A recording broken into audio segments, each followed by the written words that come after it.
Alors maintenant, c'est peut-être un peu plus évident pour vous, quoi, quel est le rapport qu'aurait pu y avoir entre la physique quantique et la gestion des connaissances. Pendant des années, ça n'a surpris plus d'un. Et ce qui m'a poussé quoi, dans cette voie-là, il est l'association avec Henri sur ses travaux. C'est que depuis à peu près 25 ans que je travaille dans l'industrie, j'ai été confronté à maintes reprises, dans plusieurs industries, à une problématique toujours mal maîtrisée, de la connaissance, on ne sait pas trop ce que c'est, mais la connaissance qui est produite par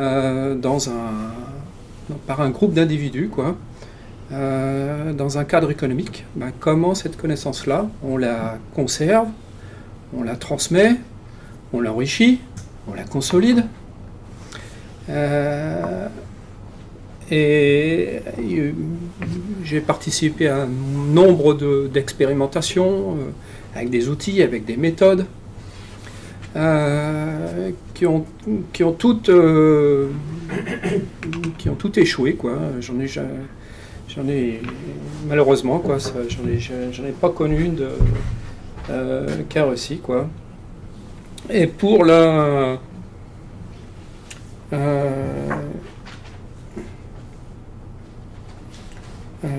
point commun de toutes ces méthodes, c'était le côté très naïf, de l'appréhension de qu'est-ce qu'on appelle une connaissance. Qu'est-ce que c'est? Qu'est-ce qu'on veut en faire? Et comment l'appréhender, Et là, au niveau culturel, il y a beaucoup de confusion de la connaissance avec une compétence, avec une expérience, avec d'autres concepts voisins, Et j'ai bien vu la difficulté que les gens avaient déjà à s'accorder eux-mêmes sur la façon de faire.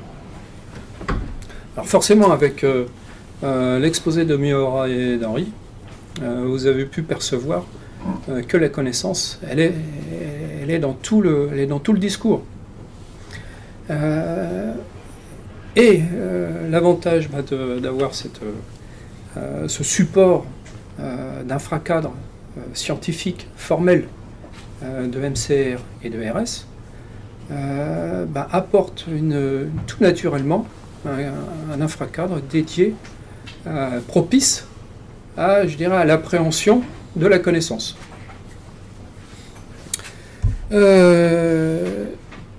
Donc là, on n'est plus dans la transmission de la connaissance qui pouvait se faire oralement ou par mimétisme, mais là, on a quelque chose de formel et qu'on peut informatiser, et donc, de transmettre et faire partager d'une manière maîtrisée à tout un ensemble de personnes. Donc, contrairement à un usage classique, encore aujourd'hui, ça peut paraître surprenant pour ceux pour lesquels ils ne sont pas confrontés, mais aujourd'hui, on est toujours dans une approche type bibliothécaire.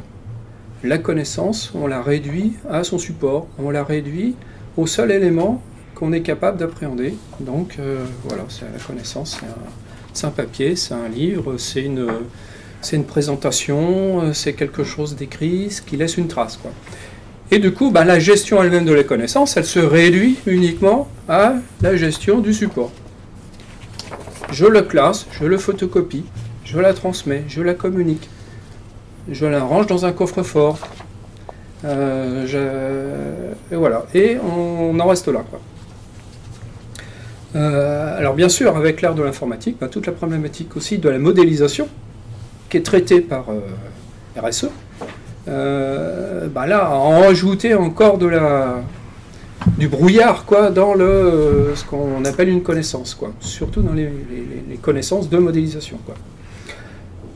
Aujourd'hui, au niveau marketing, hein, on voit bien la multiplicité des offres de méthodes et d'outils hein, qu'on peut appeler PLM, MDM, SDM, PDM, ERP, il y en a foison, quoi.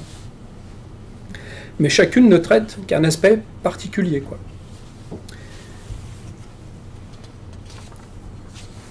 Voilà, donc là on est présenté sur les principales points de RKM. Donc 3 particularités, donc déjà sur une typologie d'entités. Des entités de base, hein, qu'on peut, alors là, je m'excuse par avance hein, de l'image, mais qu'on pourrait comparer un peu des cellules souches biologiques, quoi, à partir desquelles quoi, on va pouvoir générer tout un tas d'autres entités, des entités produites, quoi. Donc là, on a donné un exemple hein, qui est porté essentiellement sur l'industrie, parce que c'est là où on l'a mis en œuvre. Sur des artefacts, comme des systèmes, des produits, des services, des entités, etc. Au niveau de l'organisation, des ressources, qu'elles soient humaines ou physiques, et des cycles de vie de produits quoi, ou de processus, quoi. À partir de ces entités premières, on en génère des entités produites qui, elles, sont le fruit des traces des activités humaines dans une entreprise, dans un autre groupe social, quoi. Et enfin, des processus de gestion qui, eux, sont eux-mêmes construits, générés de la même manière. Et là, toute l'informatisation va pouvoir aider à justement faire en sorte que ces processus-là, que toute cette construction-là, soit faite presque en arrière-plan, derrière le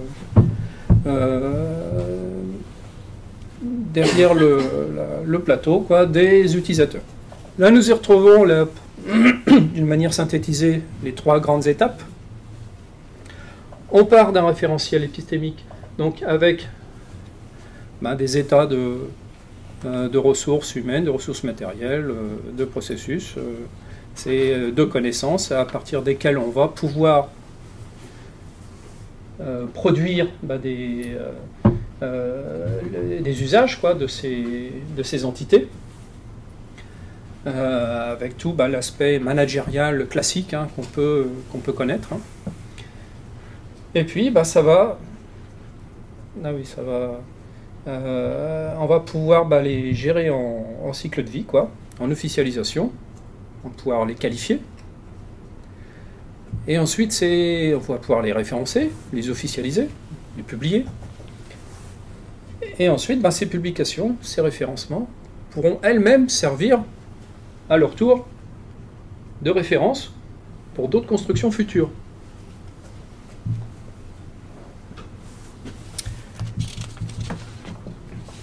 Voilà, planche d'après.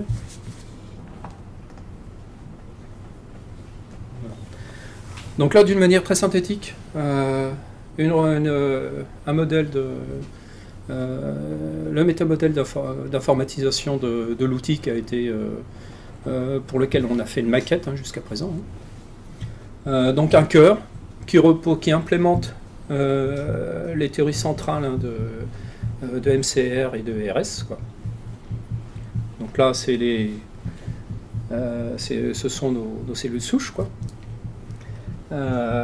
Ensuite, une première implémentation de RKM, quoi. Et là, ces applications.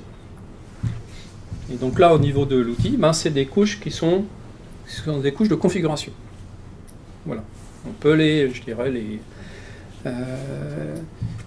orienter, les adapter en fonction du contexte, en fonction de ce qu'on veut faire, de ce qu'on veut traiter, quoi.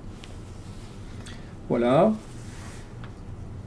Ensuite, il y a toute l'interopérabilité, qu'elle soit physique, avec des systèmes d'information, et humain, Parce que, au final, il y a toujours des utilisateurs qui sont là